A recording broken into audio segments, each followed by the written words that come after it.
I'm Gene Grant here in the studios of New Mexico PBS with our Line Opinion panelists getting ready to talk about some of the top news stories this week. But before we start, we'd like to talk about an off-the-cuff subject. Now, an issue of local importance. This week, it's wildfires. The Ute Park fire is still burning up near Cimarron. It already destroyed roughly 40,000 acres. Our hot, dry weather has fire crews bracing for the worst, certainly.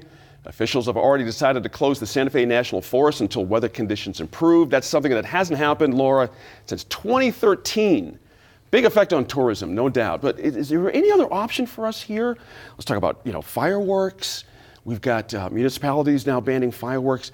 Are we ready for fire season, in your opinion? Have we learned from the last couple of seasons? Well, I think, I want to say that we have, but we still have a long way to go, I think. And I'm still constantly surprised that we have fireworks as rampant as we have here. And I know there's a big industry trying to, keep it from being banned because they make a lot of money off of it. But that's right. I lived in Arizona for years, and there's just not, they don't have that issue there. There's that's right. No sales of fireworks. They're illegal, and they should be because we live in a very arid condition. That's right. So I think it's an extreme measure, but it's an important one to have. And I think less foot traffic is going to help that area. That's a good point. Rachel, you're an outdoors kind of gal. I love your hiking blog and all the things you do. This affects us as people, our quality of life, not having access to national forest here. Definitely. It's a big deal. It's a big issue.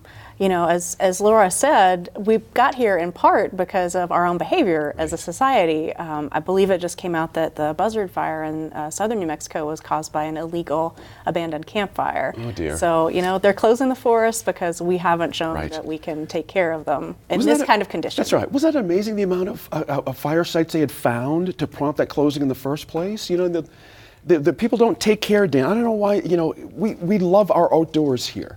You would think we would all have this ingrained, how to camp and be very careful during fire season.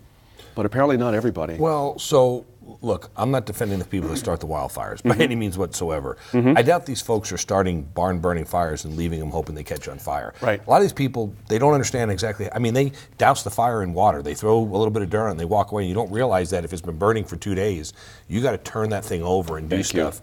I think there's a bigger issue at play here.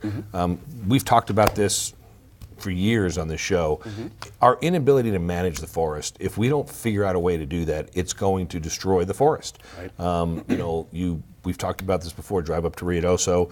There's a natural line from where the Mescalero Apache forest starts and the National Forest starts. One is thriving, beautiful grass, beautiful trees. Literally, I'm not talking distance. There's a line. This side is full of moss, dead trees. You wouldn't even go in it. Right. If we don't figure out a way to manage, clean the forests, this is the problem. This used to happen naturally, and no one paid attention to it because lightning would start a fire and it would burn. Right. Now we're building homes in these places, so people worry about it. I can tell you, someone that lived up in Cloudcroft, lost my home to a forest fire.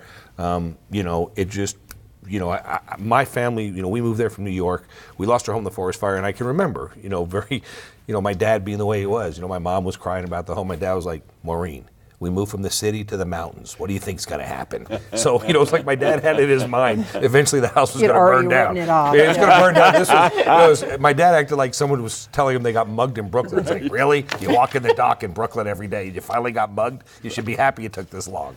So. Classic New Yorker. I love it. That's good stuff. It's good memory. Sophie, the fireworks thing. I mentioned San Juan. Didn't mention, but San Juan County was one of the counties that's now being proactive on this. Should we expect our municipalities to be a bit more proactive here? Yes, we should expect it. And when they don't do that, we should be calling and emailing and demanding it. Because, this is one of many areas in which there's some people, some companies that build their livelihood off of it. But you don't necessarily have the right to a livelihood that creates danger for the state as a whole and for our communities. And the individuals who are buying the fireworks and who are not using them responsibly, I'm not sure you have a right to do that either. We have a greater good situation going on here. That's a good final word there. It is about the greater good, isn't it? Thank you very much. Now, has the wildfire danger changed your behaviors this summer? If so, we want to know how. Head to our website at NewMexicoInFocus.org and let us know. Thanks for watching.